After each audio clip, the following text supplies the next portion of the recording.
Hello everyone, and welcome to another live stream filled with tips and tricks for animation. We're gonna have a look at lots of people, different takes on the 11-second club competition from the previous month. In case you don't know what that is, the 11-second club is a website that posts a prompt, an audio prompt every single month that anyone is invited to animate to in whatever style they would like to use. It can be 3D, it can be 2D, and yeah, then we can all come together and start rating which animations people like the most. And yeah, it's a wonderful competition with many different animation styles, many different takes on the audio prompt, and it's always a great opportunity to learn, to see what did the people do that worked well and have a closer look and find out why does it work well. And you know, it's a competition with people from all skill levels. Sometimes there are a couple things in there that don't work as optimal right now as it could, and but that's also a great opportunity for us all to see things that don't work and think about, okay, what could we do to make this work? So if you're an animator, or if you want to be an animator, I hope this stream will be filled with lots of knowledge about posing, about timing, about spacing. We're going to have a close look at it all and see what the wonderful people are doing over at the 11-second club. Yeah, I grew a beard. Starting with the most important thing first. Yeah, it has been a while since I live streamed, and in that time I grew a beard. Actually, it was a lot longer. Like, I'm actually planning to grow a full beard just to see. I'd never done it, just to see how it looks, and to, you know, shift the focus from my head hair, do a little bit more with my beard. Just seeing how that's going to be. Yeah, I'm so happy to be streaming again. Also a little bit nervous. I forgot how this feels. This is good. Hello, Adachi. Oh, and Hilly and Oreo already said something before the stream even started. Great to have you all here. And yeah, so let's start. Hello, Arise. Let's start with the winner of the previous month of May, and see what animation came out to be the best. There's a little bit of a test with this setup here. You need to tell me if you can hear the audio, because for the first time ever, I'm sharing the sound from Chrome directly. So please tell me if you can hear this.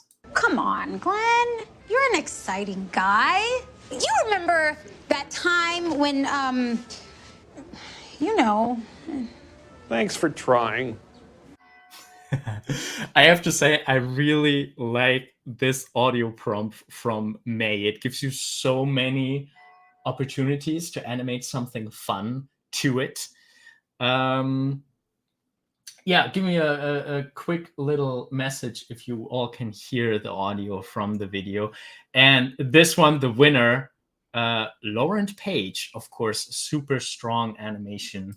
Come on, Glenn. You're you're an exciting guy. You remember that time when, you know. Thanks for trying. Thank you, Hilly and Adachi. Good that it works. Now I'm relieved.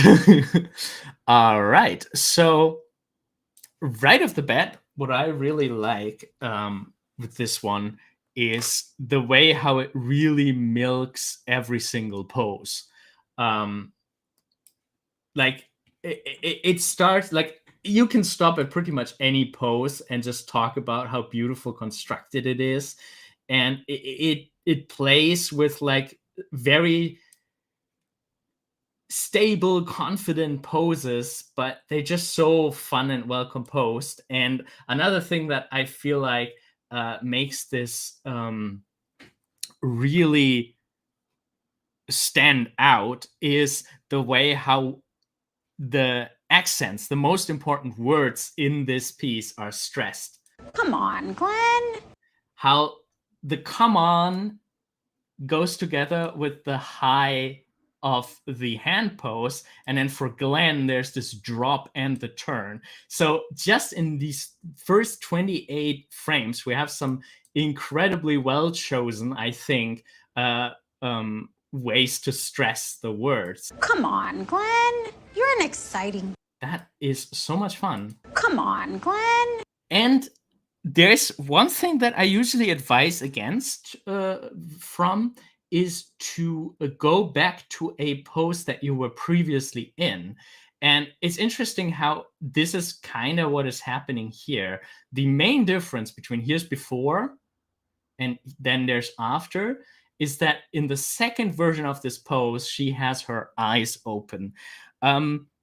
Usually this is something that I advise against, that you have a pose, do a little thing, and then go back. But I think the reason why I advise against this a lot is also because very often this wouldn't be the only pose that would be repeated, and there would be more repetition. But in this case, I'm actually very surprised that this works so well. I think it works because it's a short little stray away from what she wanted to do anyway, which was to look at him and, you know, try to push him, try to encourage him. And this is just a little, the come on is just a little bit, a little sidebar. Come on, Glenn. And the moment when a character opens their eyes, I found that this can make a huge impact.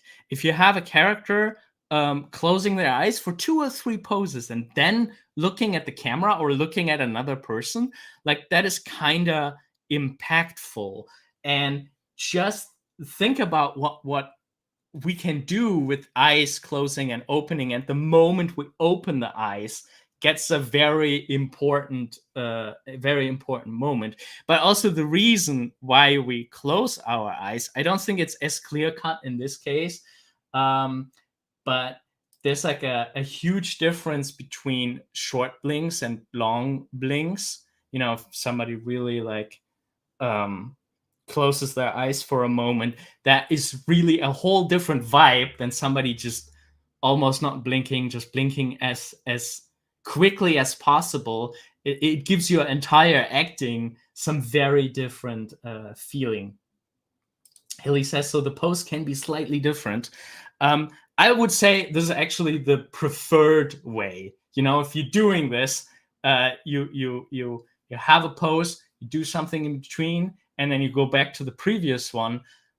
I would always make the next pose subtly different, even if it's built on the previous one, because that's just what happens. Like the moment when I do this, let's say I have both arms on my table, I lift one off, that changes my balance. I tip to one side, and then when I put this other hand back, I have a pose that is similar to the one that I had at first, but I did a weight shift in between that.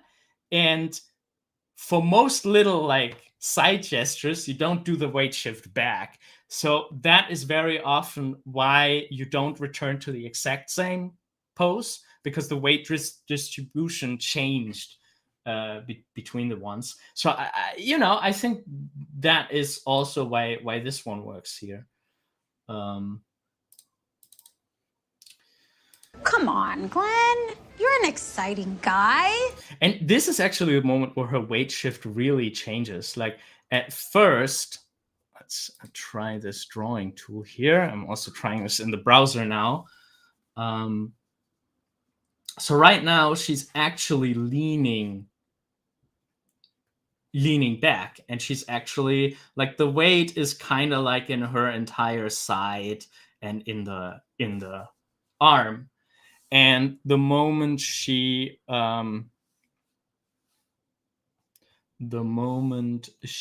leans forward is also one where the whole weight situation is starting to change. She no longer relies on her side being pushed into the sofa, but is now opening it up and kind of anticipating her next big post change, which is kind of interesting. That's something that I heard in a making of Peter Pan. I think it was talking specifically about Captain Hook and what is Captain Hook's crew person called? Smee? How the animators there, they always wanted to make sure that a current pose is always hinting at the direction that the next pose is going to be. And this is kind of true here. Like with her opening her eyes, this is opening up her interest to the person she's talking to even more. Then she's leaning forward, which strengthens that even more. And the third step to strengthen the connection even more is to now, and this is kind of interesting, is to now really go forward, lean forward into that conversation. And she even does this little scooch here, which I think is really cool, a really cool choice. Hey, you remember that time when, And then realizing that she doesn't actually have anything. It's really nice. If you think about it, there are not that many yeah, Hilly, Mr. Smee. Hey, Maria. Yeah, you're not that late. We just started with the first one. It's not that many poses. It's 1, 2, 3, 4, 5, 6, 7, 8, 9. These are always poses. You see that how many poses actually build on the previous pose, like this one and this one? I really like that. If you have this progression in the poses, 9, and this kind of counts too, 10, but it mostly happens in the face. 11. Lots of acting happening in the. Let's count just the. Let's just see how many poses are a modification of a previous pose. I think that is very interesting. So 1 modification, 2 modification, 3, 4. These are all one group. This is the third base pose. That stuff is being built on top of it, and that's it. Like there are 3 main like body frame poses, and then all the gestures are built on top of it, which I think is really cool.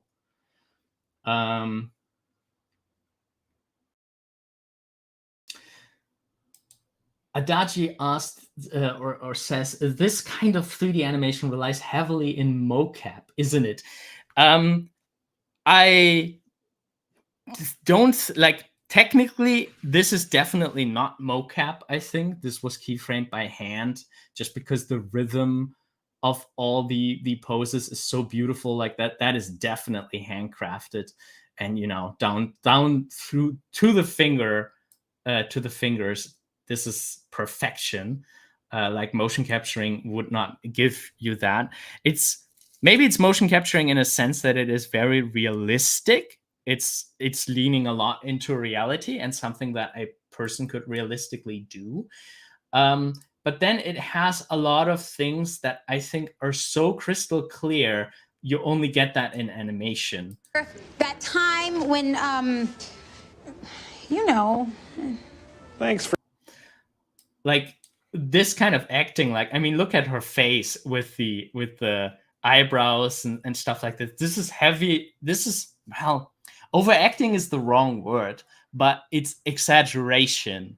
And if this were mocap, if this were unmodified mocap, it would probably all be a lot tamer. And maybe mocap, you would get like parallel legs.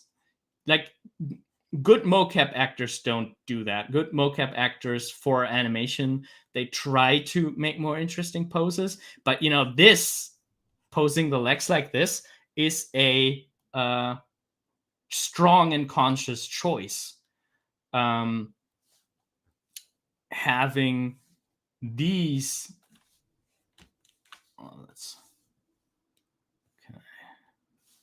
having these arms very symmetric, very parallel, is an artistic choice.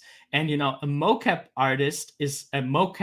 actor is, they might think about this, but an animator's more aware of the camera and how this pose exactly works in front of the camera. So I think this animation actually, like, if you have mocap that, it wouldn't be as strong.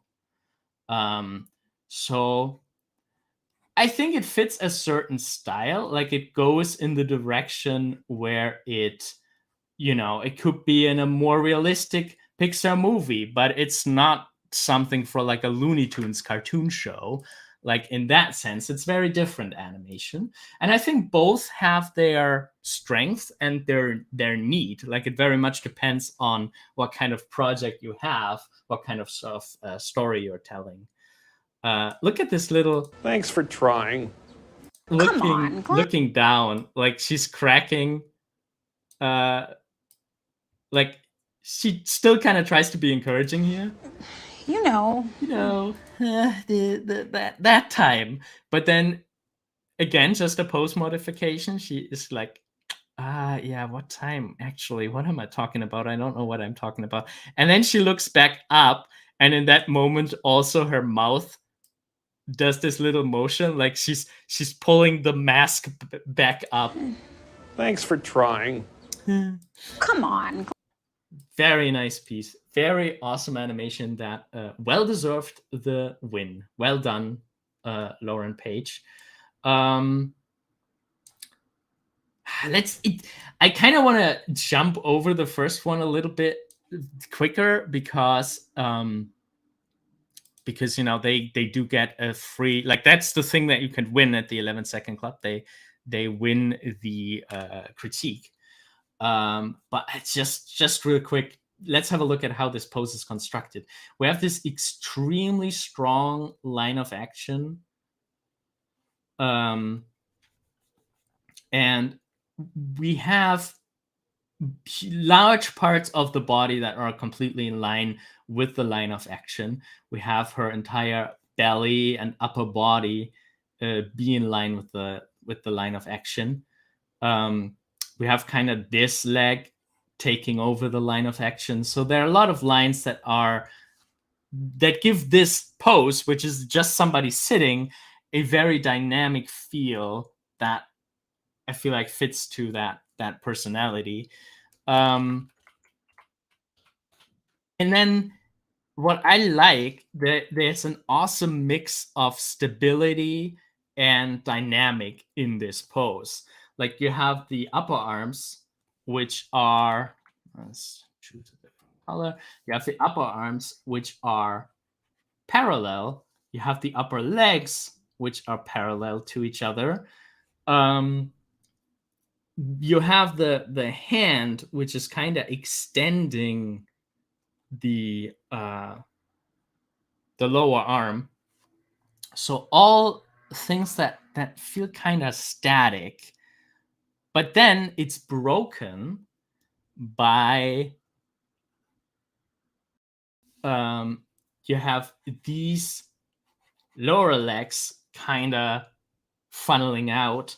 You have this angle and this angle being different from each other, and her head has the slightest nice turn here. This, by the way, is a huge trick. If you're just a beginner to animation and you just start building your first poses, tilting the head, immensely powerful trick to make your animations feel more dynamic and alive than they actually are.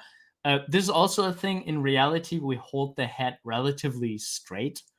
In animation, you can be a little bit, like, especially in the details, especially slight nudges, you can really use this as a tool. For example, if somebody has an idea, their head tilt could change ever so slightly, could become straight, or if there's like a new thought entering their head in the next pose, they could be leaning forward like this.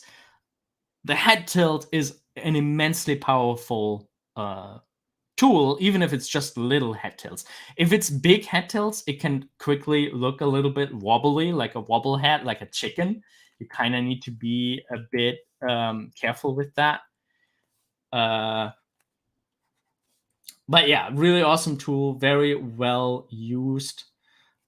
Fingers are really nice. You have finger groupings, but then in the finger groupings, you have like, see that little finger is a little bit tilted in. Even there, you have like little details that are different. Yeah, there's just so many little details that make this work so wonderfully. And every pose is constructed very carefully, very consciously like this, which I think really is amazing. Hello, Vasil. Yeah, so now that's really it for this one. Let's go to the next one. This was the first place by Lauren Page. And now we're going to have a look at the second entry. Come on, Glenn. You're an exciting guy. You remember that time when, you know. Thanks for trying. Okay, that's kind of cute. Come on, Glenn. You're an exciting guy. You remember that time when, you know. Thanks for trying. Of course, that's a very, very surprising character he's talking to there. This one is also very interesting in that you also have kind of realistic kind of acting, and then it's broken a bit with Forky here at the end. And you have poses that do put her whole vibe very strongly, and it's kind of interesting how there's a similar progression in that she was completely leaned back for like 100 some frames, and then when it comes to, like, you know, the examples, she's also leaning forward, which is very interesting. So it's kind of cool to see what they have in common, that there are these two phases that the character gets gradually out of. I like the little face drop at the end. Trying. It's also interesting how people decide to stress the words. Come on, Glenn. This is an interesting light hit of the word Glenn. Come on, Glenn. It's kind of cool how, and this is a kind of hitting the word that you want to stress that I think I do very rarely, and maybe I should explore that more often. Like, I like a very pose-to-pose snappy approach that, like, the moment she says Glenn, the hand would snap over. Come on, Glenn. like with the word Glenn, the hand would be there, but this is not what happens here. Come on, Glenn. She says, come on, and then the hand is already over to the other side. And then there's just this modification of the previous pose where the hand goes a little bit up. Glenn. And this is the hit. So she does the big gesture before the stressed word, which I think works because, come on, is also a very big pillar of this dialogue. Come on, Glenn. You're an exciting guy. I really like this guy. And again, like, you're an exciting guy. That's one of the big words to hit here. And the hit is relatively subtle. You're an exciting guy. And again, exciting was the big motion for the hand. You're an exciting guy. And then guy is just a little take. Just a little plus. Exciting guy. Maria says the arc from come on to the start of Glenn is really nice. Yeah, that works very well together. Come on, Glenn.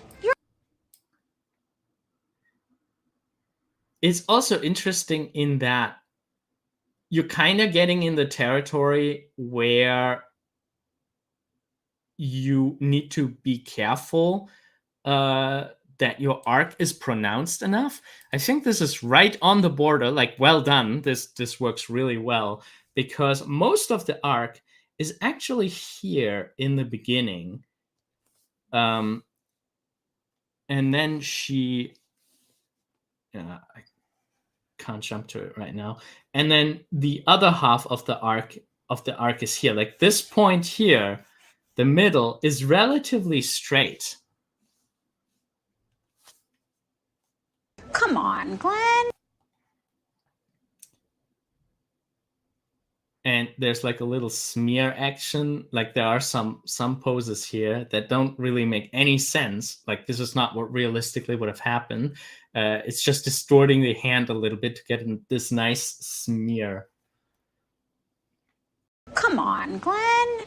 But yeah, the actual archy parts are at the beginning and the end, which is very interesting. It's a bit unconventional in a way here.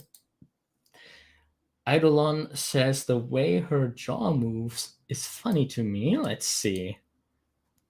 Come on, Glenn. You're an exciting guy. You remember that time when, Thanks for trying. Yeah, there's definitely, it's riding a little bit the line to overacting again. There are some moments where her jaw goes from the right to the left, which I think. Come on, Glenn. You're an exciting guy. Yeah, it's a bit swingy. Come on, Glenn. You're an exciting guy. Interesting. It's a bit too wobbly. Glenn, huh? you're an exciting guy. Interesting. Yeah, it's definitely a creative choice. Like this didn't happen by accident. You probably need to move some controllers that you usually wouldn't move to get this effect. Come on, Glenn. You're an exciting guy. Especially for the U. So anatomically, of course, this is not something that happens. We do like, it doesn't matter if we do like an O or an A. The only way that our jaw can go is down. We can do a little bit right and left, but I mean, I don't think people use that to stress words. So it is something that rarely happens. I mean, it is something that could happen in like, But mid-dialogue, I've never thought about using it like that, but it's interesting. And, I don't want to say like, hey, it doesn't work. It's a bit noticeable here, which might be too noticeable. You're an exciting guy. You remember that time? Come on, Glenn. You're an exciting guy. I really like the guy accent, and it's so little. Just look at her head. Exciting guy. You're an exciting guy. Okay, Idolin says, didn't say it was bad, just thought it was funny. Yeah, it brings definitely some of the humor into it and makes it more wobbly. It adds to the cartoony vibe.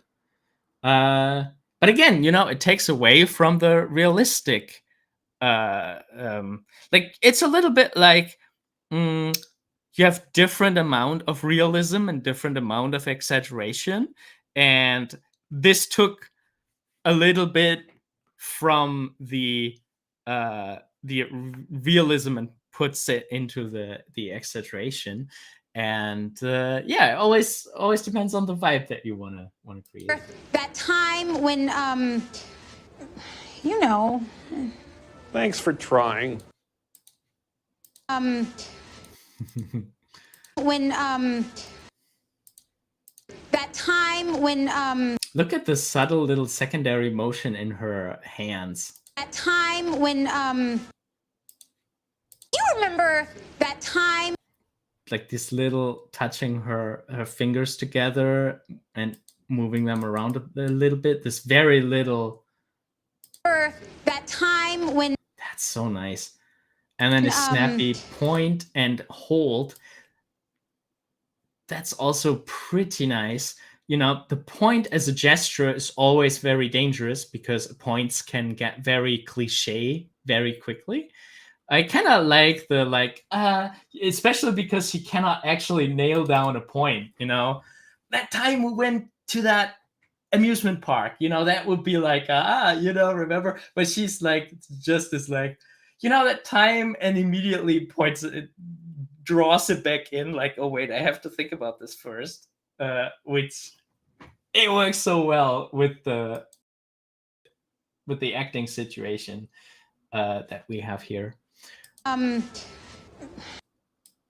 And yeah, Maria says that lip press is precious. That is such a nice pose. I think it's also because it's kind of different from all the other poses we had before. Like, these are very relaxed.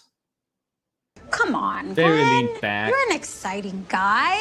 You remember that time when And like, this one is already, you have my full attention, but then this one has like a clinching up.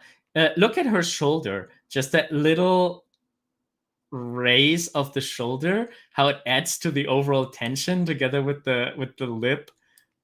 That's so nice. When Thanks for trying. Eyebrow game also very good in this one. You can really see how like tension comes in and tension leaves. Come on, Glenn. You're an exciting guy. You remember that time when Thanks for trying. Very strong eyebrows. I really like the one for Guy. Like, she has these like kind of yeah, they're pointing up towards the center almost for all of these expressions. And then for Guy, you have the first time where this is broken. Come on, Glenn. You're an exciting guy. And then with Guy, we have a reversal of the eyebrow, which is, I think, is a really, really nice, really strong choice. Yeah, wonderful animation by Roman Bluss. Wonderful, well-deserved second place. Yeah, let's have a look at the next one. But by the way, if anyone here has entered this competition or any previous competition and I haven't given you feedback on your animation, feel free to post the place that you made in the chat, and I will have a look at it. Like, you can say, like, April, I was place 31 or something, and then I will make sure that I will have a look at your entry before this live stream is over. So awesome if you have one for this month competition, but it can also be any previous one that I haven't looked at yet. I will look at, and I think I'm gonna hold it like this for the next critiquing live streams as well. So if you take part in the 11-second club and there is not a critiquing live stream this month, don't worry about it. You can just tell me either via email before the live stream starts or in the live stream chat, hey, can you please check out my entry from 2 months ago? I made place 22nd, and I will have a look at it. Okay?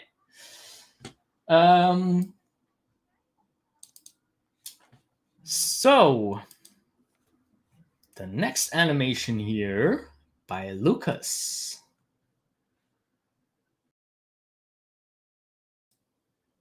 Come on, Glenn. You're an exciting guy.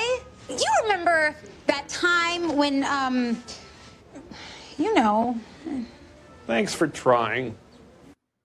Oh, this one feels even sadder with the person leaving. Come on, Glenn. You're an exciting guy.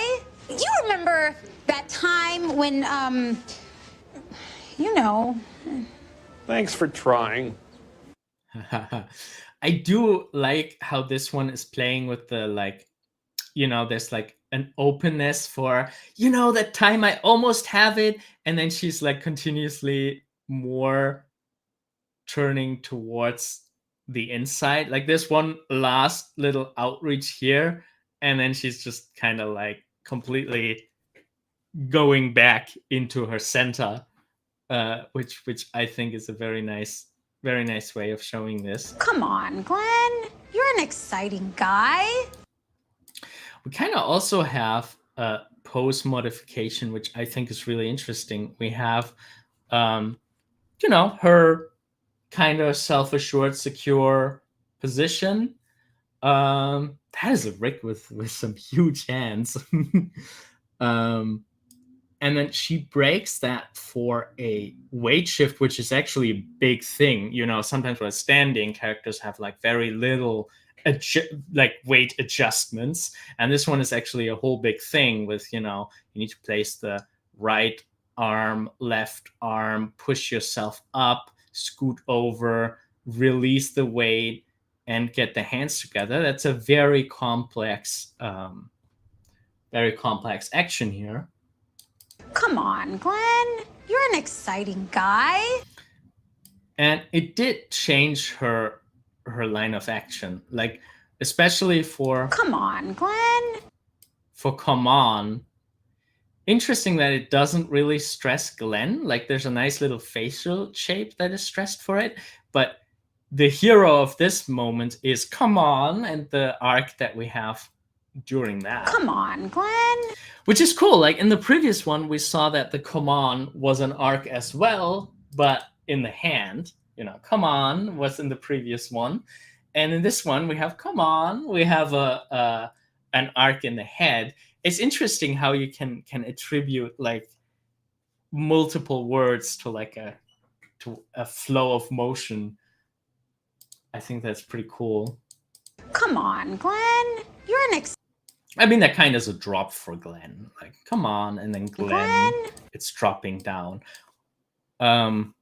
Which is interesting. The first one, we didn't have a drop. We had come on, Glenn, like it was going up. And this one we have come on, Glenn, and it works too. Like it works both ways. It does have a different feeling, a slightly different feeling to it. But it's both valid choices that work with the audio, which I find is so fascinating that you can push the vibe during the animation. You have a range. I don't think this is the end of the range. Like we sometimes see in the 11-second club that some people give clips a very different purpose than they were actually meant and recorded. But I just find it interesting how you can nudge the clip into different directions, into different vibes. You're an exciting guy. Oh yeah, no, here's Guy. This was the one that we saw in the other one with the guy where it was opening up. Exciting guy. And we have something similar here along an arc. We do have the raised eyebrows. That is something that is very often used to stress words, important words in your dialogue. You remember that time when, you know. Thanks for trying. What I'm always a very big fan of is like screen directions. She clearly has like, memory lane is for her in the upper left corner. You know, that time where, I have it now. And then directly trying to connect with him is on the right side of the screen. I do like for scenes, for like even your entire story. I think, even in Lord of the Rings, they, if they go along a path that leads them forward, the main quest, they always go from left to right. And if they get off rails or are distracted from something or need to get around something, they go from right to left. So, screen directions to make purposeful decisions about. Sometimes it happens instinctively, automatically. But yeah, it's a very good thing to think about and keep consistent. All right. Let's see. Thanks for trying. Come on, Glenn. And I do like the keep alive in the other guy. Like, there's still so much going on. Like, if you are entering the 11-second club and you don't have that much time to finish it, that would probably be a thing that you can cut. But I do like the little, like this active listening. Come on, Glenn. You're an exciting guy. Did you see the half blink? You're an exciting guy. Like, there's a little, like, he's blinking before he opens his eyes. Like, you're an exciting guy. Maybe there's hope. There's this little moment of hope. And before that, there's a little shrink take. There's a little eyes narrowing and going open. You could have had a full blink there. This is something that it happens naturally if we think about something and we have a progression of thought. Very often there will be an eye blink. Often people, especially beginners, struggle a little bit with where do I put the eye blinks, and very often they're like, okay, now it's time for an eye blink, and I put in another eye blink because there hasn't been one, and there needs to be an eye blink. But if you just go along the progression of thought, and the character's like, maybe there's hope. No, there's no hope. Like, between those little beats, thoughts, I guess, or emotions as well, there could be a blink. And then it doesn't has to be a blink. It can also be a half blink. We sometimes don't fully blink. This is just something that naturally happens. It's rarely used in 2D. I mean, sometimes, especially like on Disney quality animation, it is used, but it's very rarely used for simplified rigs because sometimes it can look like a mistake. But half blinks is something that naturally occurs, and you can use that as well. And it also happens when we try to keep the eyes open. JK is here, so let's add him to the stream. Hello, JK. Hey, everybody. How's it going? Good. It's great that you can join us as well. Definitely. I got only like 15 minutes, unfortunately. I'm sorry. I've in between several events, but I figured, hey, why not swing by and see how things are going? Awesome. All right, then let's jump to the next one. I do hope you can hear the audio, but we're going to find out. Or let's see if there was some comments got. So this also was the first character where we see the second character from start to finish. Yeah, that's nice to see the reaction and negative reactions to absolutely everything. That makes just so much sense to the character. All right, good work from Lucas. Let's jump into the next one, into the fourth place. And I hope you can hear the audio. Come on, Glenn. You're an exciting guy. You remember that time when, you know. Thanks for trying. Okay, let's watch it one more time. Come on, Glenn. You're an exciting guy. You remember that time when, you know. Thanks for trying. Okay, JK, do you want to share your first impressions? Sure. So I think this one's pretty solid. Obviously 11-second club animations can go one way or the other, but I think they made some really nice choices here. One thing that stuck out to me really was that they did a nice job at giving the secondary character some subtle movements, but it never distracted you from the speaker, which is something that is tricky because you don't want them to just be stationary the whole time. But here, I think it works really well. I do almost wish some point the characters were a little more connected, because other than that spot right there where she leans all the way forward, they do feel very apart. So I don't know if maybe we could change the composition a little bit. That might, because right now we're kind of reading really flat, right? So if it was a little bit more of an angle, it might even be stronger. I'm not sure. Any thoughts there? Yeah, composition-wise, it's a very, this is something that animators often do. They focus on the animation and put it on a stage, which sometimes works to make good full body performance. In this case, it's not full body, but it still has a lot of that stage character. And you can easily break this by making different camera angles. That is often the problem, I think, that people do not want to cut. And there's nothing bad in oh boy, okay, let's delete that. There's nothing bad in cutting. You could have one frame where the moment that she leans in, we have kind of an over the shoulder and actually see her face more. And then this whole stage could really work. They still could sit next to each other. There's nothing wrong with that. It's just there's ways to frame this a little more cinematic, I think. And then you don't have that problem no more. And it's weird how they do feel somehow disconnected, although she is doing she's even touching him. She's leaning into his space very much. But it's weird how they still feel so separate, isn't it? Yeah, that was striking to me, because I wouldn't have thought that. If I had done an animatic of this exact shot, I would have felt oh no, look, they're in the scene together. But for some reason, it's just not reading quite that way. When she puts her hand, because you mentioned the touch, which always, I'm sure we've all said this before. If you can get characters to touch, that's a great interaction moment.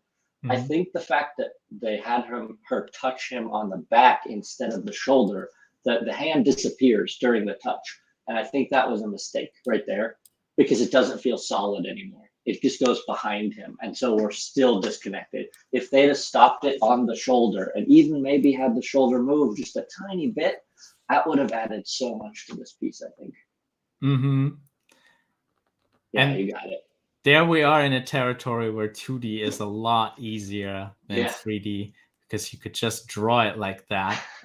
Indeed. And sure, you would still have to worry about the hand passing through, but a 2D animator would just animate it correctly. If he's moving, of course, the hand is moving with him.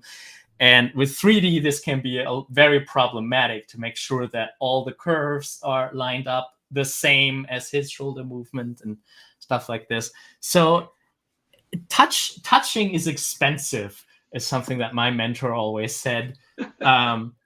But it is also an investment into the scene. And Hilly also brings up a good point. If he reacted a little more to the touch, and be like, oh, you know a thing where I'm a cool guy, and then it gets broken. I think that would hurt even more. That's fair. All right. Yeah. Other than that, we had some very strong ones before here. Like the first three I thought were very strong. This one I feel like has a little bit. What I wanted to explain in the very beginning, like for the first one, where I was surprised that what they did was they did a little gesture, then came back to basically the same pose, then did another gesture, then came back to basically the same pose, and it worked very well. And this is usually a thing that I warn from, that I advise not to do. And interestingly, this one has this feeling to me, although the poses are not that similar. It's like this forward, and then she's leaning back again, then she's leaning forward again, and she's leaning back again, then she's kind of stuff. It's not that much back and forth, but somehow I feel like it is, and somehow I feel like the accents are a little bit weak. Like the moments where she is leaning forward are not used to its fullest, similar to how the touch we think is not used to its fullest.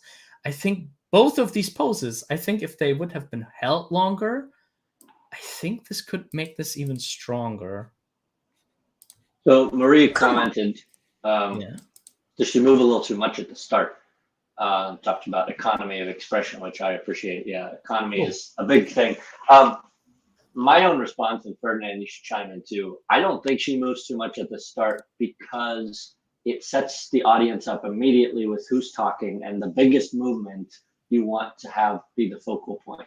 So I think that starting with a nice big movement is nice, but maybe then the slide back is also, it gets to be a little too much, like Ferdinand said, back and forth, and like it doesn't necessarily fit it quite as well in that regard. But I don't mind that first, sweeping head turn just to get the audience engaged. I don't know. I think that might go in the direction that what is bothering me is that you put all this economy and importance on this first move, and this is a really nice pose. This makes a lot of sense. Like, hey, you were an exciting guy. I wanna help you, and then it's kind of like given away again, for which I think this is a cute idea to symbolize fun guy like that. I like that idea. Like on paper, I really like that idea. It's a creative idea. Nobody else has done it before like that. But it's kind of competing with the previous one too much. Yeah. Maybe to the point where I think actually maybe this one would have been, I like this one. It fits, but it's the more generic one. This is less generic. Maybe she should have stayed back and just leaned a little bit more back for fun guy and then do the sweep over, which she's kind of doing again here. Yeah, but it probably even, I would say you could probably even combine the poses. If she swept in and stayed there and then raised her hands up, we'd have a slight shift instead of a major pose shift. It probably wouldn't be as strong as that pose where she's leaning back, but it might help to unify it a little bit more. I'm not sure. Yeah. To be like, I do like the maybe just going up a little bit. And I feel like it also makes it a little bit more desperate. Like, I'm leaning into you already. Like, here, fun guy, huh? Yeah. Maybe, yeah. That might be fun. All right. Do you have time for the next one as well? Yeah, let's go one more. All right. So, good work, Stephanie Moulin. And let's go to the next one. 2D one. Come on, Glenn. You're an exciting guy. You remember that time when,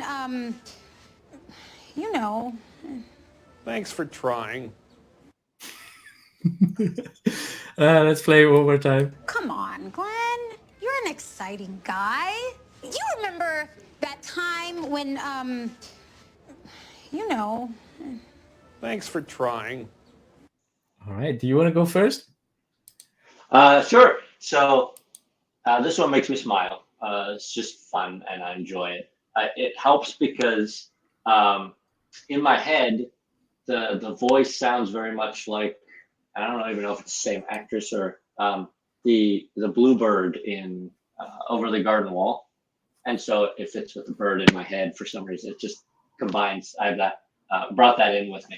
But the thing. So initially, when this started to roll, I think that the first half is weaker than the second half to me, because I was thinking as it started to roll, this is okay, but it feels stiff. It doesn't have really the life to it for some reason that I've been looking for.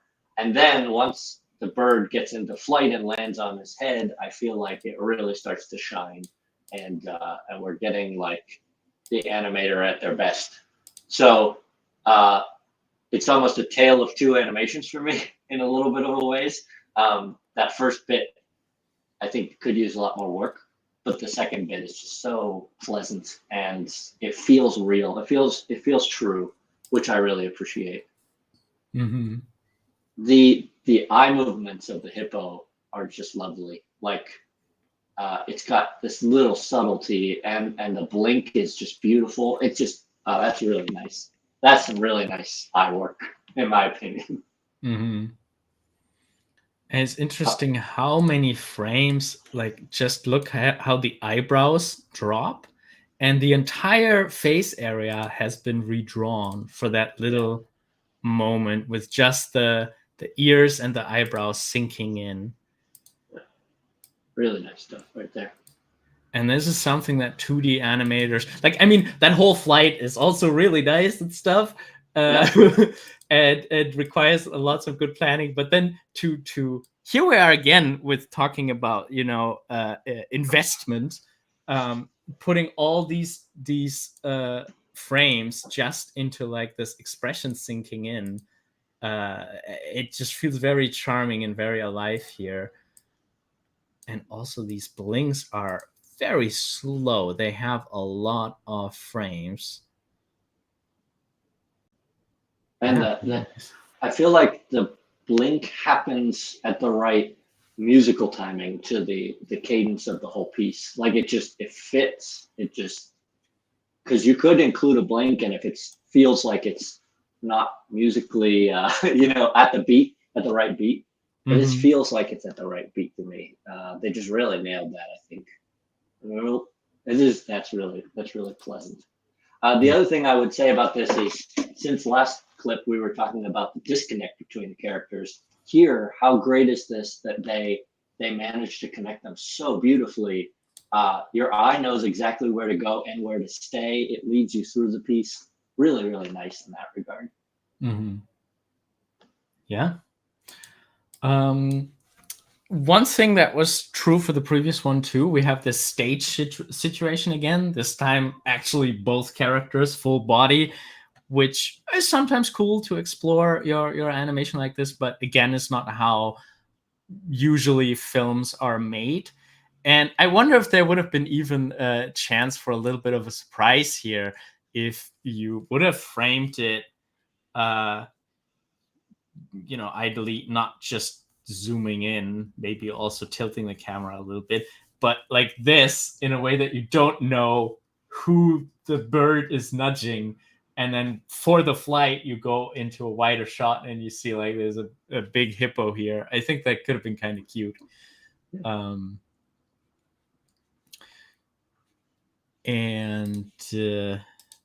wonder if they created the backdrop after they put the bird on the hippo's head, because it doesn't work with the bird where the bird is now, and then it's fine as a composition once the bird is on the hippo's head. But I would love to see that tree. You could even take it more graphically, but if that tree was leading your eye a little more, right now that tree does nothing, it just distracts.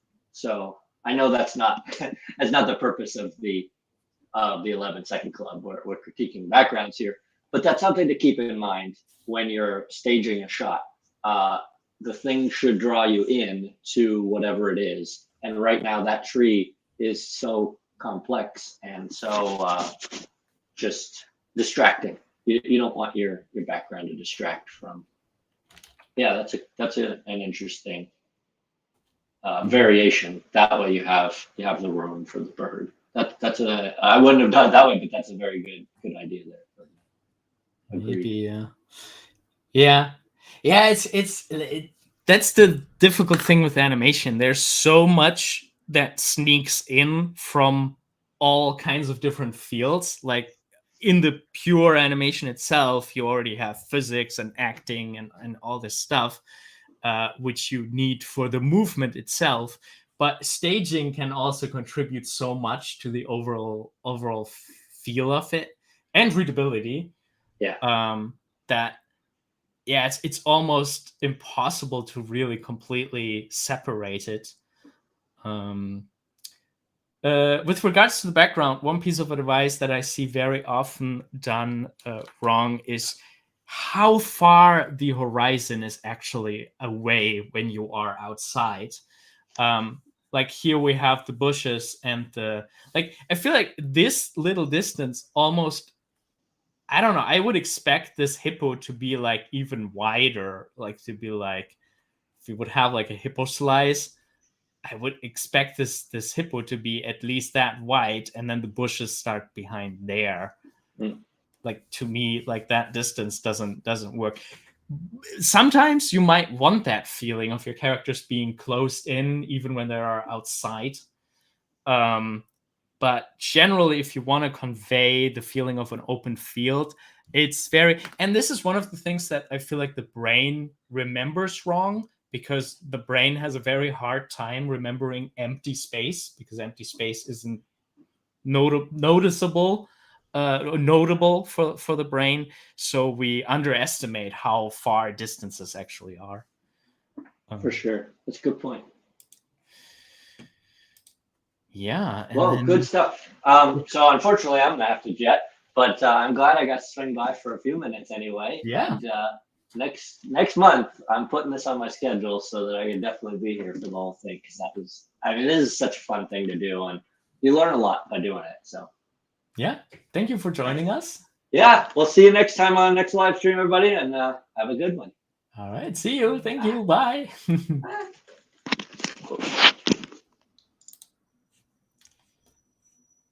All right. This one really has something captivating to me, because, as a 2D animator, of course, I'm always a little bit partial to the 2D animation. And there are strong choices here in the beginning too, like the bump here. I'm not that sure about the timing of the bump, but what I really like is how the hippo reacts to the bump. And then look at his eyes. And, although it's an abrupt motion, like, why are you punching me? It's still relatively slow. The hippo has this nice, slow, this nice slow rhythm to it. Yeah, Maria mentions the bird nudging the hippo before it takes flight as well. Really, really cool. I wonder, though, if I would time it differently. Let's see how this is timed right now. Where's the punch? So what I would probably try is I think I would keep the bump relatively the same going into it. Like, that's nice. We have spacings that are very close together. Then the spacings get larger. We have a nice speeding up. And then we have the moment where the bump happens. And I think what I would have done now for readability, let's double check how it is now. It's just one frame. I would probably have done one more frame where it has like a little, like either an overshoot or a little ease backwards because the hippo is just so solid, it's immediately pushing the fist back out. But I would have tried keeping it there for 2 frames on 2s and see how that would have been, just for this extra bit of readability.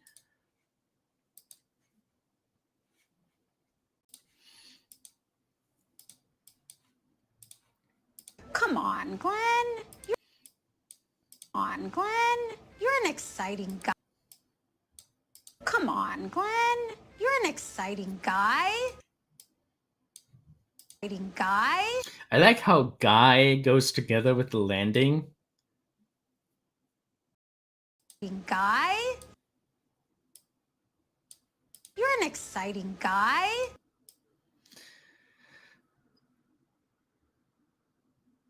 The whole motion here feels a little bit linear in the way that the spacings all seem fairly far together. Like the beautiful flapping of the wings is kind of hiding this very well. But I think what I would probably have tried, and I'm not sure if it works, it's just an idea, to have like a bit more of a increasing spacing, and then maybe have a moment you're an exciting, and then it comes down with like an ease. And here, for like the just letting itself fall onto the hippo, you don't necessarily have to ease the body. Like the body could just drop into him.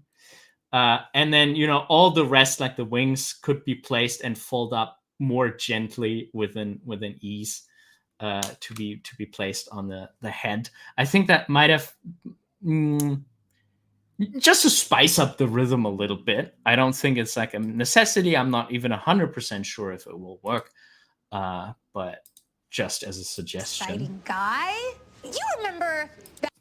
The pointing again. I really like this. You remember the to point in the direction of the memory, but then be like, when and to have like the moment where the bird gets less sure to be a flip of the hand. When subtle but very nice, and then the anticipation kind of takes this to lead to the next pose. Very good, very well done. Animated by Jim Board, by the way. Really good work. Adachi says, by the way, has anybody seen the short animation from this month's audio? It's called Run Totty Run from Shad Bradbury. No, I haven't seen it.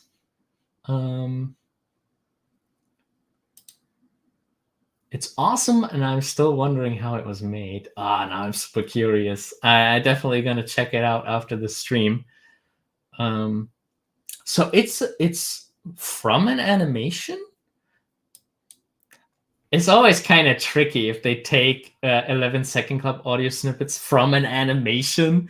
I feel like that's always like I'm always debating if I want to see the original where it was taken from. And then I feel like if it comes from an animation, that can be even more dangerous to feel inadequate before the competition even started. Really, it's so good. Yeah, I don't want to the whole thing with copyrights and stuff like that. YouTube has been kind of aggressive the previous month before I went on vacation. Don't want to risk it right now, but I'll definitely have a look afterwards. Let's have a look at the next entry. Oh, there's more 2D animation. I'm very much looking forward to that one. 2 by Natawan Saiwan. Come on, Glenn. You're an exciting guy. You remember that time when Thanks for trying.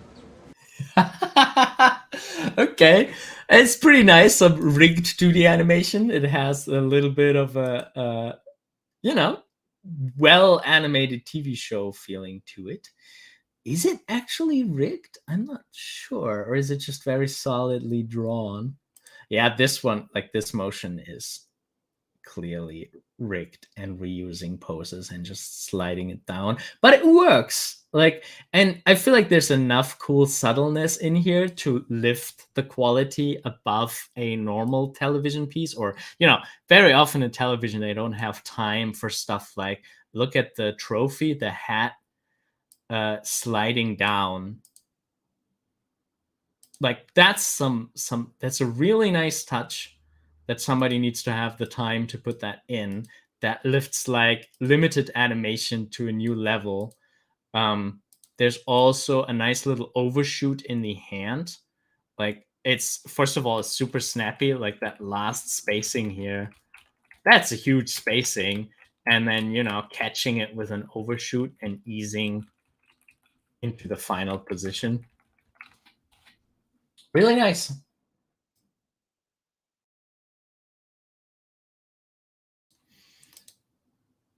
It's crazy how, like, for the first character, I'm almost not sure how much it is rigged.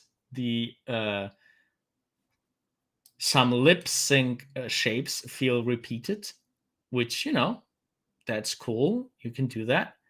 The second character is definitely rigged, but it doesn't feel problematic. And it also, I like how it fits to that character of like, no fun, to just have this straight, like, basically the straight movement downwards, which dangerous thing to do.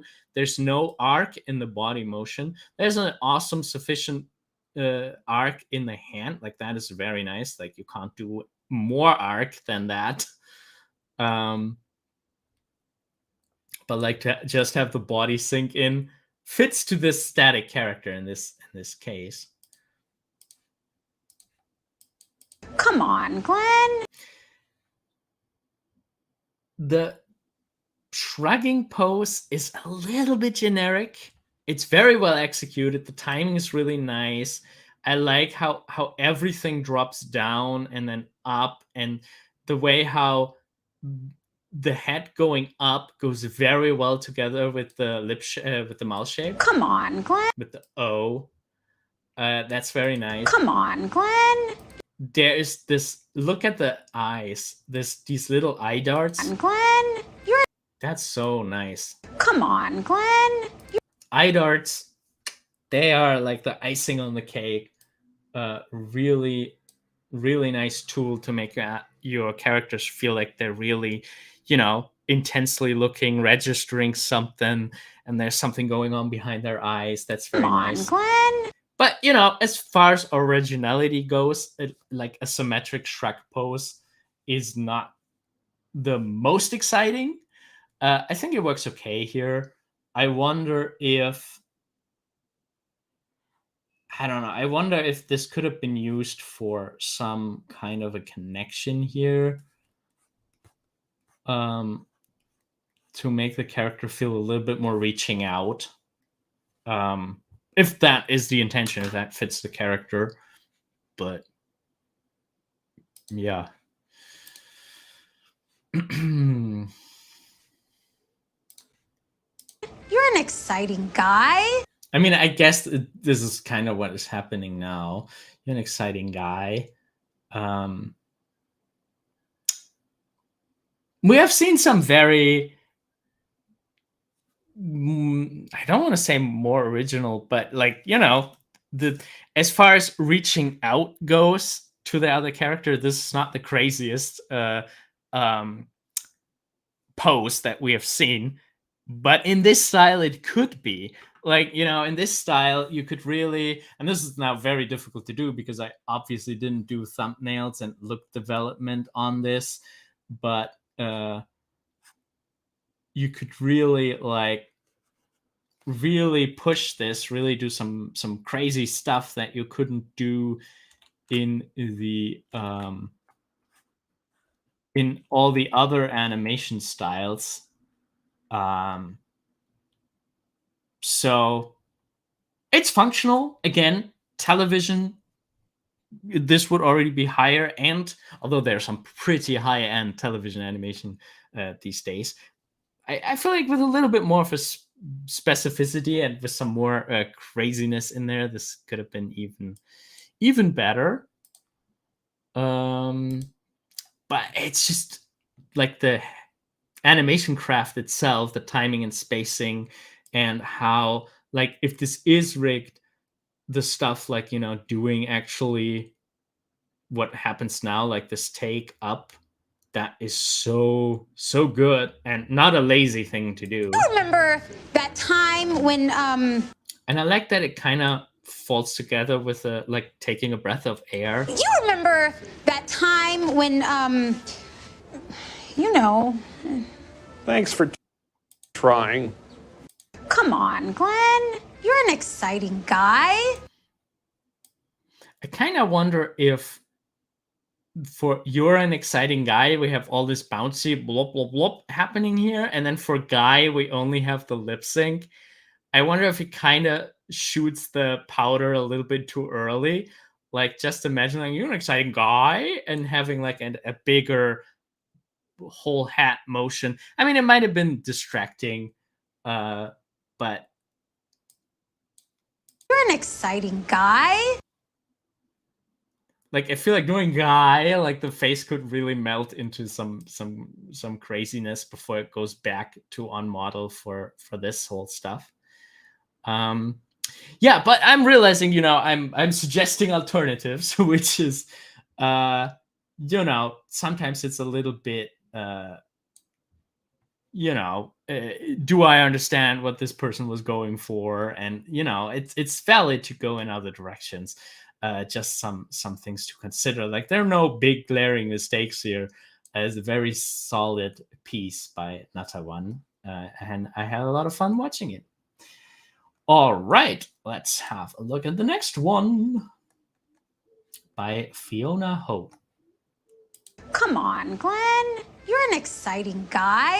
You remember that time when Thanks for trying. Okay. Come on, Glenn.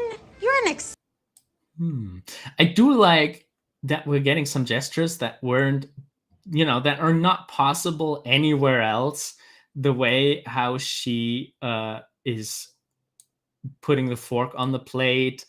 It's really interesting because for this kind of thinking and kind of retreating into yourself to think and being a little embarrassed, oh, I can't really think of it, a lot of people were relying on, like, putting the hands together, have like a little touch, have like the character all like move more inwards. And here we have the character actually, outwards now, like, I'm doing something here, which I think is really nice, like a misdirection or the redirection of their thought process, and also visualizing this really well. Thanks for trying. Now, those characters are really far apart. Come on, Glenn. You're an exciting guy. You remember that time when you remember. There's one thing that I'm not so sure about, is how early the character should reveal that they are not sure what to say next. Here's a, like, you're an exciting guy, and then it breaks immediately afterwards. You're an exciting guy. You're an exciting guy, and there's already doubt happening there. Now, 11 seconds are not a lot of space. You might want to drop this earlier into your animation. I just feel like that at a later point, we had some animations do that very well, even in the last second. I think most animations kind of reveal it. You remember that time when at the latest with the M, but I don't know how early to have like this breaking in there. I kind of have this back and forth feeling a little bit for this one too. You remember that time when Where like it goes from here exciting guy? to this one, only to immediately go back. You remember that? I think it's kind of cool that the hand is like staying there. You're an exciting guy. Maybe, especially because maybe the one possible thing to do would have been like for guy to not go that much forward. Be like you're an exciting guy, right? And then for the second pose, maybe just have a little modification to it.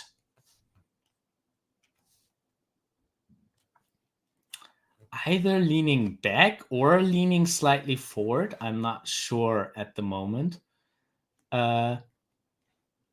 So you don't have this back and forth that early in the piece, because I think it's much better to retreat for the picking in the plate. And these kinds of things I feel like are always fun, where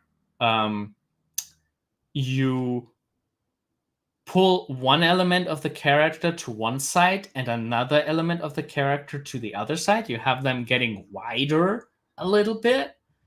And I really like that at the beginning of a new phase of the dialogue of the animation, to indicate change. Like it doesn't always have to be like character goes left, character goes right. Sometimes it's just character goes wider and character goes smaller. Like we had that when, there are a lot of characters who are like, are you an exciting guy? All these poses are very light, and then they're like, like that time, and then they shrink in their silhouette.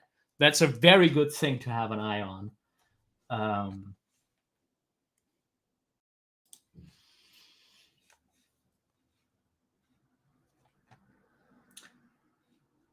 Hello, Piso. Greetings to Argentina. Yeah, this animation was by Fiona. Very good work. Let's have a look at the next one. By Sergei Vinogradov. Come on, Glenn. You're an exciting guy. You remember that time when Thanks for trying. Oh, okay.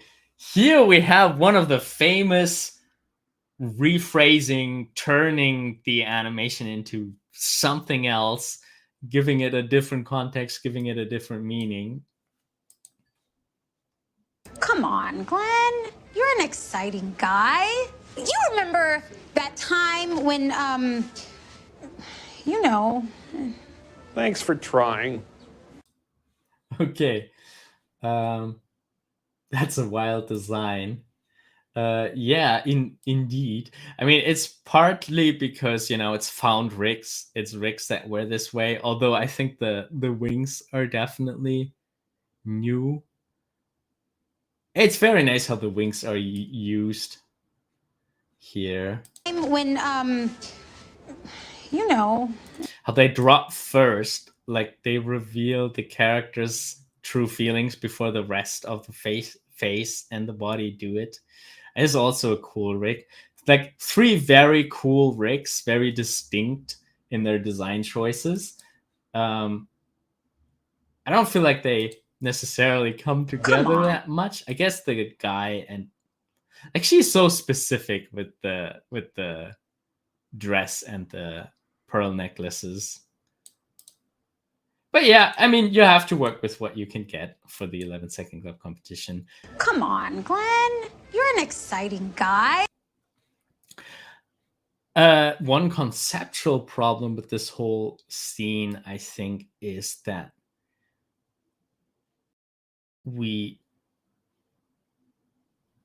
if this is a shoulder angel situation, we kind of expect the the devil to be on the other side. Come on, Glenn. You're an exciting... I mean, that's a solvable problem, you know, placing the camera a little bit more differently. It's nice that the camera here is the way that it is, so we can see the facial expression, or the devil could just pop up out of like a cloud. Like, but who's she talking to? Come on, Glenn. You're an exciting guy. You remember that... She is talking to the person who's trying to eat the cake. Like, he's definitely reacting. You remember... Reacting very well. I do like this piece. Like, Sergey really knows how to have like these steps in his animations. Like here, the character's looking at the cake and not biting, like not opening immediately the mouth to bite, but there's like a little bit of a like narrowing of the eyes. The lips get a little bit wider, the mouth gets a little bit wider, and then it's opening. It's like an anticipation, but it has like this double bounce in the head. Come on. Which I think is really interesting. Like it's an anticipation for the anticipation. Then you'll get these then you get these double bounces. If you anticipate your anticipation, you get like this wobble effect. Come on. And that's some nice poses. Really nice. So are these... I wonder in cases like this, I mean, maybe it's like the whole character thing that she is so stiff. I'm not sure how I feel about the line of action being so straight. I wonder if like with just nudging things a little bit more would have like a little bit more of a curve.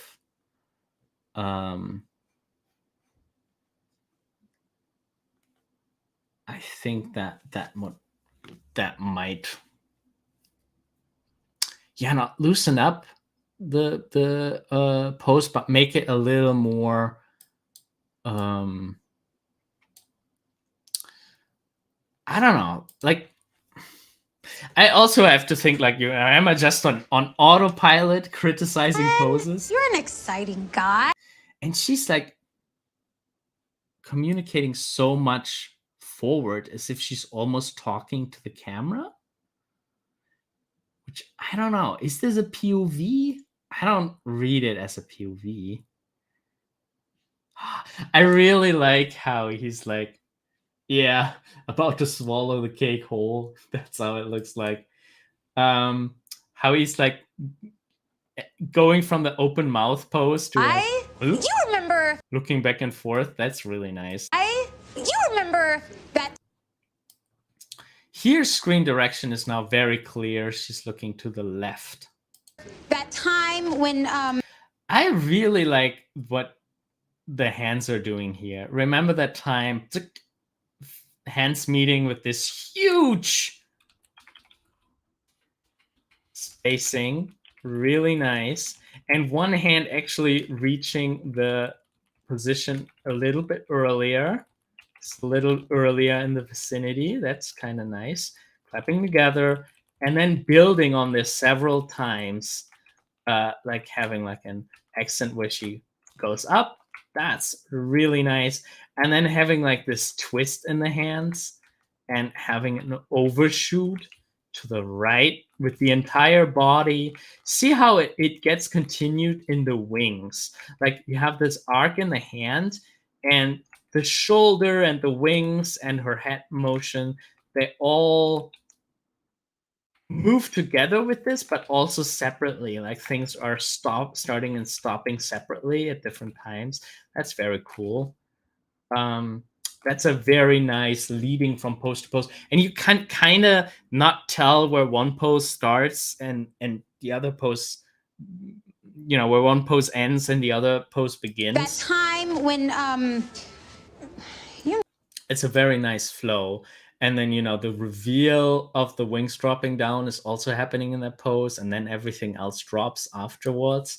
It's a really nice intertwining of things. That's really cool. Thanks for trying.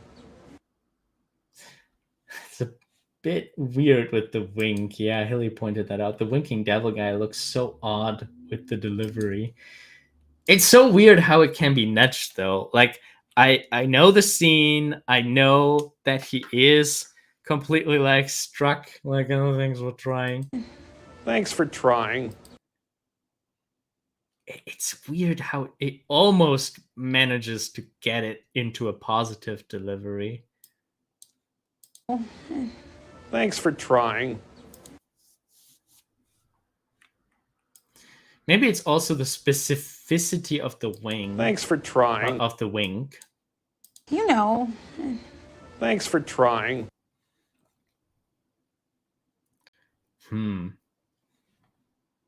Like, I feel like while trying to push this dialogue to be something else that it wasn't recorded to express, to also fit the wink into that is a little bit too much. I think it might work separately, though, to have like the thanks for trying and then have the wink.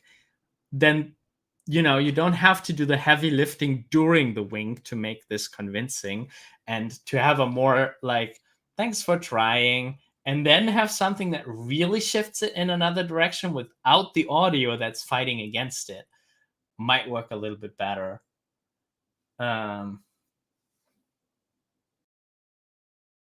Oh, and Maria has a nice alternative suggestion. It might have been better for the cake eating guy to say thanks for trying, and to see if the devil character might have done something visual to encourage the eating. That is kind of cool too. It opens up the concept again a little bit more. Maybe he does do the swallowing the cake whole to be like, oh, or like we just see the thanks for trying. The cake is just gone in between takes. And then we would see the devil with like a, I don't know, like a sign like eat it, eat it, eat it, or I don't know, something to that wouldn't require to change the dialogue interpretation so much. And Hilly says, I think it can work if it was going for more force sympathetic. Yeah, if it would be more like, thanks for trying. Like, yeah. Then you wouldn't have to do as much shifting, maybe. But yeah, okay, so we're speculating again, which also means that there's not a lot to the like handcraft itself. Like the lip sync is tight. Look at the eyes. There's beautiful eye darts and thinking motions going on. And how the whole body goes like up and down. Very cool. I almost want to be a little longer on her. Like the frames that you spend on the wipe transition, I wonder if you would just have stayed on her. I like that. I think I wouldn't have even opened the lips, which is kind of happening here. Like her expression is opening up again very much. I think I would have just hold this one, maybe drop the mouth a little bit, and just hold it like 4 frames longer to have like a really like, can't do anything kind of feeling sinking in. But yeah, spacing wise, timing wise, there's so much done right in this one. And even the poses where we're like, yeah, it's very solid. We are complaining on a very high level. Yeah, thank you, Sergey, for entering the competition, and well done. Let's have a look at the next one.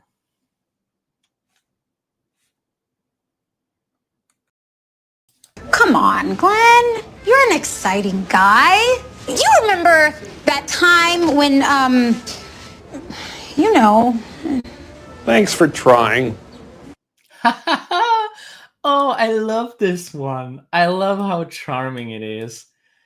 And I like that for the first time, this is the first one where the whole thought process is actually visualized, where we have glimpses into the past and we oh, this poor guy. Uh yeah, sweet and sad. It works so well together. And also like the playful kind of like there were some characters where character number one was really kind of struck like, oh, I can't come up with something to say, like and she just has like this sweet and honest embarrassment, the sweet and honest yeah I'd like to help you. um right off the bat, we start with the lean in and the hand on the shoulder, which is very interesting. We have seen so far a lot of them have chosen to place the hand on the shoulder later, um, which is it's all valid choices. This is a little bit of a different thing that we're trying here, Come on, Glenn. and how there's this nudge here. We already saw that with the bird that nudging the other character. I think that works really well. That's a nice impulse. I wonder if this is interrupted a little bit too early. Come on, Glenn. You're an exciting guy.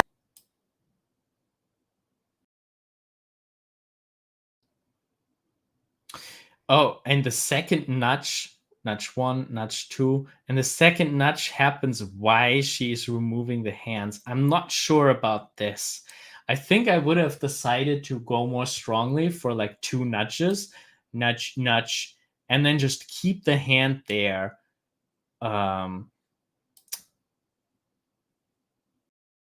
Especially because this is such a strong pose, how her shoulder is being pushed in. This is kind of nice. This is kind of complex what is happening here.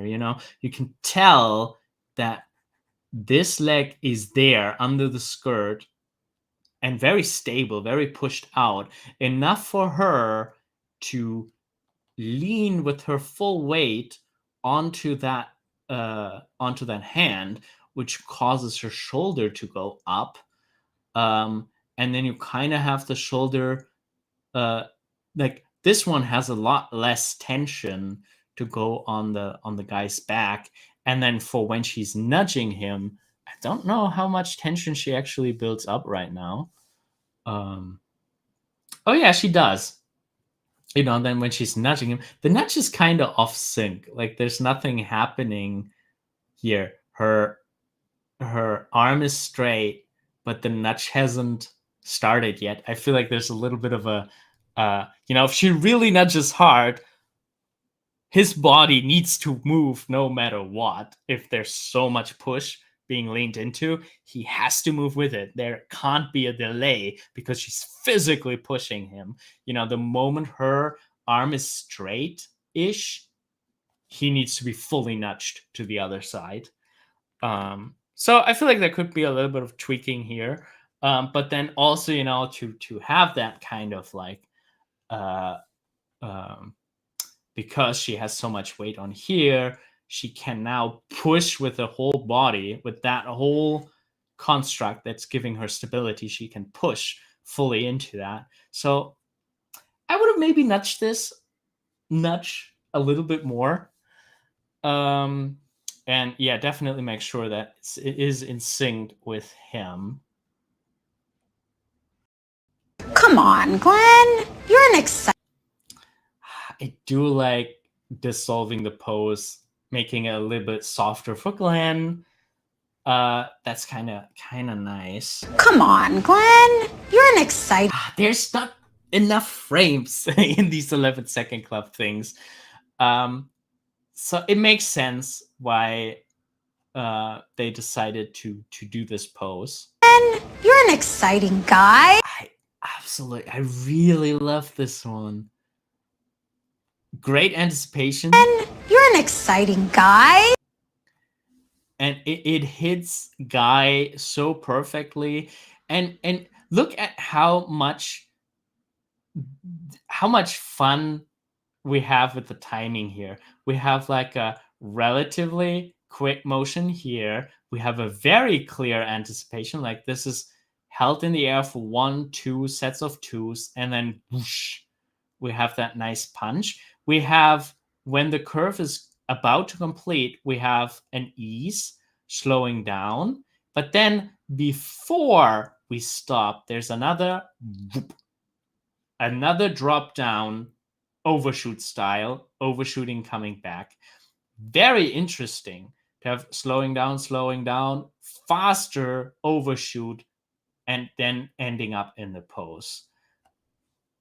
Sometimes a thing that you need to be careful with, because usually you want speeding up, fastest motion, slowing down. And here we had speeding up, then snapping through the curve, slowing down, and then dropping more and having an overshoot. Gives it a very nice punch, which is kind of cool. An exciting guy. And then the whole body, Guy is also very visible in the head. You remember that time? And here I'm not sure. I feel like there's already so much done with the pointing, and it was very well used. I guess it's no, it's not the thumb, it's the index finger. Or is it? Well, anyway, finger pointing can quickly be overused. So I'm not sure. I would probably decide to do either a pointing finger before or a pointing finger after, especially because I feel like, there could be other finger positions that work well, like a little bit of that motion or something. Like you don't always need to have the pointing finger.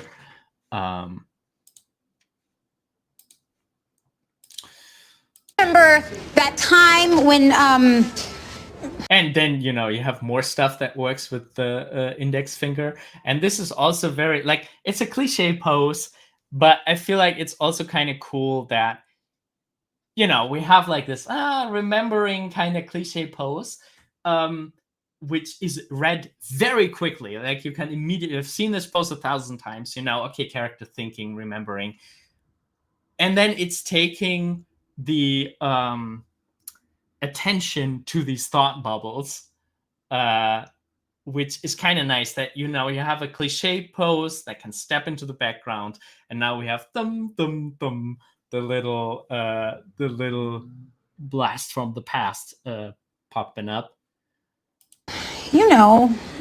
And how that drops down, really nice. Thanks for trying. And then trying.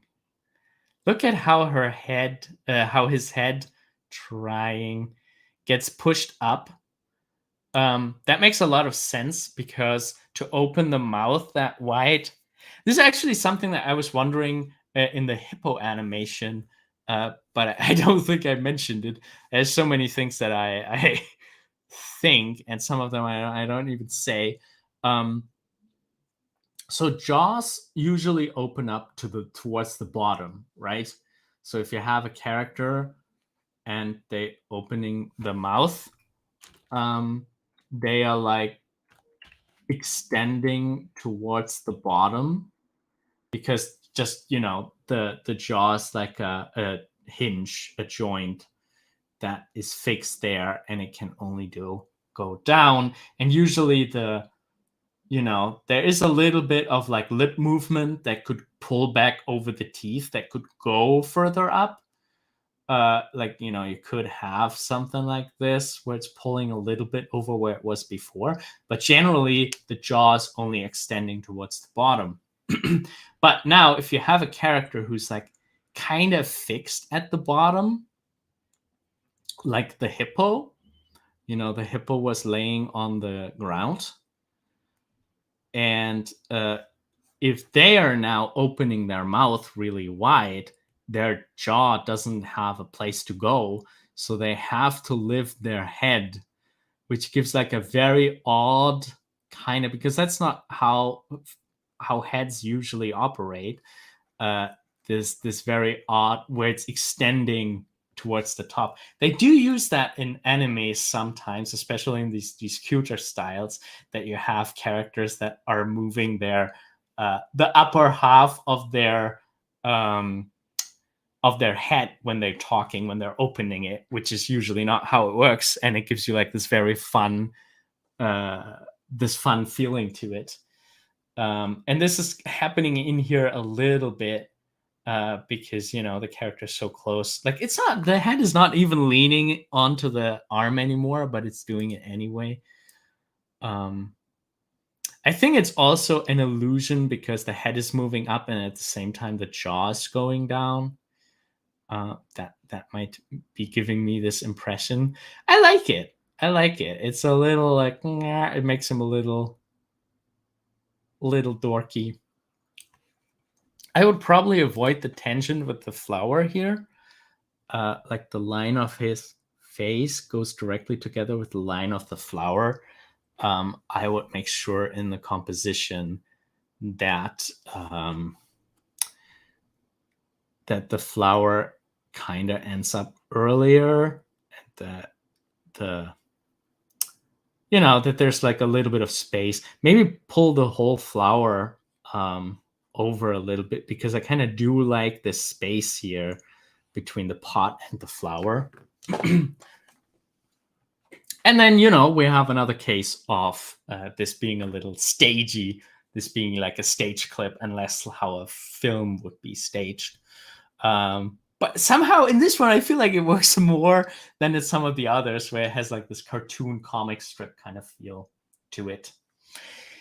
Yeah. Is there anyone in the chat who wants me to have a look at their 11-second club competition entry from last month or from any other month? If there is someone who would like to have feedback today in the chat from a previous 11-second club competition entry, either last month or any previous month, just tell me what month it was and what place you made, and I can give you feedback. This offer extends to all future animation critiques that we'll be doing. You always have the chance to submit entries from past months whenever we do one of these live streams. And yeah. Haley's thinking I should try to make one of these someday. Yeah, it's a good chance. You need to set a little bit of time aside, because it's crazy how 11 seconds can already be so much work in animation. But it's a fun opportunity, and there are also some nice places to get feedback on, like the 11-second club forums. I don't know how active they are these days. There are some animation communities on Reddit that also give nice feedback. And on Patreon, we have the group mentoring tier. If you like the way how I give feedback, you could join the group mentoring. And it's one of the tiers that we have on Patreon. If you are a member in this tier, there is a monthly live stream that you can join, a call, where you can show whatever you're currently working on. That can be a story idea, it can be an animation, it could be a work in progress 11-second club animation, a character design, a short film, anything that you want my feedback on. And then I'll help you draw over it similarly to how we just did this. I'll give you my feedback on how to make it even stronger, even snappier, even better. And yeah, maybe also give you some advice on how to shape and develop your skills in general. So if you want my feedback regularly, you might want to check that out. It's the group mentoring tier on our Patreon. I also have a banner here on patreon.com/animator island. And of course, there's also just a donation tier where if you want me to make more live streams, more content for Animator Island, you can just join there to support me. And it's greatly appreciated. And it makes live streams like this one and tutorials like the ones that we have on the channel possible. Thank you all so very much for supporting me, and thanks to anyone for watching. It's always a great time here in the live streams, and I'm so happy that the regulars are still here despite us having a little bit of a live stream gap. But yeah, JK and I were trying to make it work that we can have more live streams and yeah, discover wonderful things like this, but also work on our own projects, hopefully more and more. Like we definitely need to continue that little short film idea that JK and I started on. We're gonna do some live sessions where we work on that story as well in the very near future. Yeah, if there are no more entries, let's actually double check my emails, because in a social media announcement, I also give you the opportunity to contact me via email, which you can always do. It's Ferdinand@animatorisland.com. I might not write back in a timely fashion. I'm so sorry. There's so much to do at the moment. But I do read your comments, and if you sent me an 11-second club competition entry that you worked on, like, hey, check out my entry from last month, I'll put that email, I'll collect them, and we'll go through them in a live stream. So that's always a possibility to contact me as well. So yeah, let me double check the emails if there was somebody who's like, oh, I definitely wanted to have a look at my animation. But that does not seem to be the case. Yeah, then I think I want to wrap the stream up soon. Are there any questions that you would like me to answer before I go? Then now you have the time to ask.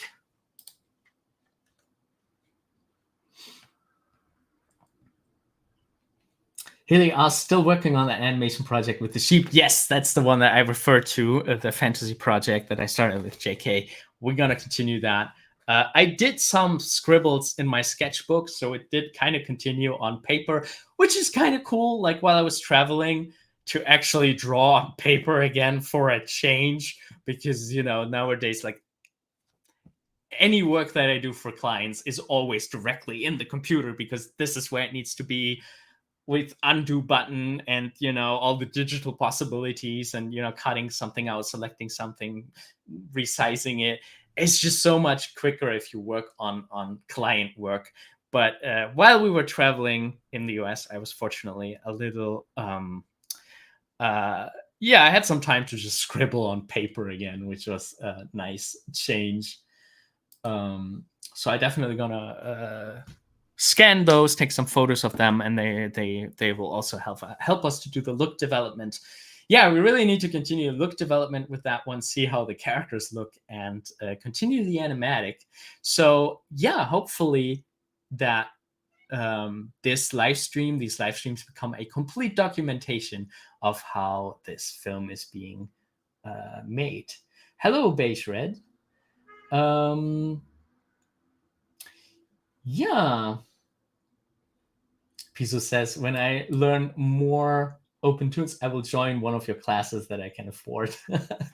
Yeah, it would be awesome to have you there. And good luck with learning OpenTunes. If you have any questions at any point, feel free to come to the live streams and just ask them. Maybe we can fit them in. There's a new version of OpenTunes out. Also, I missed testing for the beta version of OpenTunes, but yeah, I definitely switch to 1.7 as soon as possible, and then I'll probably also do a new OpenTunes tutorial, like the basic tutorial. I think I'm going to redo that for the new version, making cover some more tools, especially with regards to coloring. I feel like there's always a lot of questions how to do coloring in OpenTunes because it is a little bit confusing. So the new basic OpenTunes tutorial will probably go a little more into that. Yeah. And if there are no more questions, I think that's it for today. Thank you all so much for hanging out today. I really enjoyed your input and how we were pointing each other to different things in the animations. Yeah, looking forward to doing these kinds of streams, the 11-second club competition entry, critiquing a little bit more regularly. Yeah, I hope you all have a fantastic day. You keep on animating on the things that you like to animate, and stay safe and healthy. And I'm very much looking forward to the next one. Yeah, there's one. Beige Red's kind of late to the party right here in the outro. Says, I'm not an animator or even an artist, but was just curious, what types of critiques do you do? Well, if you rewind a little bit in the stream, not sure you can do that on Twitch, we are looking at animations that were done for the 11-second club, which is a club that posts an audio snippet every month, taken from like a film or like a TV series, and then animators animate something different to it. Like in YouTube, there's this trend of like hashtag reanimated. If animators take some audio and they animate something completely different to it than what it was originally. And yeah, here we have a look in this critiquing stream. We have a look at the acting choices and the quality of animation and what tools they used, what techniques they used to make to bring life to this animation, so that anyone who is curious about learning animation can learn from the cool ideas that people have or the mistakes that people make. That is what was happening here. And it's also sometimes like, I don't know, if you're not an animator, seriously, this might not be that interesting. But there's also like psychology and acting choices. Like maybe if you're interested in acting or something like this, it could be interesting for you as well. Yeah, so that is what was happening here. Thank you all so much for watching, for chatting, and I'm looking forward very much to the next time. Bye.